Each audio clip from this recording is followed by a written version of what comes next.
নমস্কার বন্ধুরা, চলে এলাম তেল ছাড়া মাংসের এক নতুন রেসিপি নিয়ে। তার জন্য মিক্সার জারে প্রথমে নিয়ে নিয়েছি অনেকটা পরিমাণে ধনেপাতা, আদা কুচি, গোটা কাঁচা লঙ্কা, রসুন আর অনেকটা পরিমাণ পুদিনা পাতা। পুদিনা পাতা ধনেপাতার পরিমাণটা কিন্তু বেশি দিতে হবে। এখানে কোনো রকম পেঁয়াজ বা টমেটো কিন্তু যাবে না। আর মাংসটা একদমই তেল ছাড়া রান্না করা হবে। মাংসটা ধুয়ে আমরা অনেকটা পরিমাণ টক দই দিয়েছি, তারপরে স্বাদ অনুসারে নুন আর একটা গোটা পাতিলেবু। তারপরে যে মিক্সারটা আমরা করেছি সেটা দিয়ে এটা কিন্তু ভালো করে মিক্স করে নেব। আর এই মিক্সারটা কিন্তু আপনারা মোটামুটি ওভারনাইট রাখতে পারেন বা আমাদের মতো 2-3 ঘন্টা রাখলেও হবে। যত বেশি ম্যারিনেট করে রাখবেন মাংসের ভেতরে মশলাটা কিন্তু তত ভালো ঢুকবে আর খেতেও কিন্তু যথেষ্ট টেস্টি হবে। আর তারপর আমরা ভাজা মশলা দিয়েছিলাম।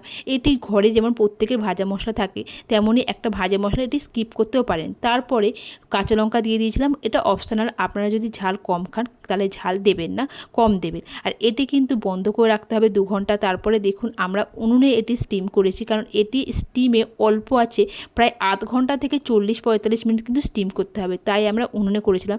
দেখুন মাংসটি কত সুন্দর দেখতে হয়েছে আর এক ফোঁটা তেল নেই। এটি পুরো স্টিমে রান্না করা হয়েছে, কোনো রকম কষানো নয়। আর খেতেও কিন্তু বেশ টেস্টি, যতটা টেস্টি তার থেকেও বেশি কিন্তু এটা হেলদি। আপনারা যারা ওয়েট লস করতে চান তারা কিন্তু অবশ্যই এই রান্নাটা ট্রাই করবেন।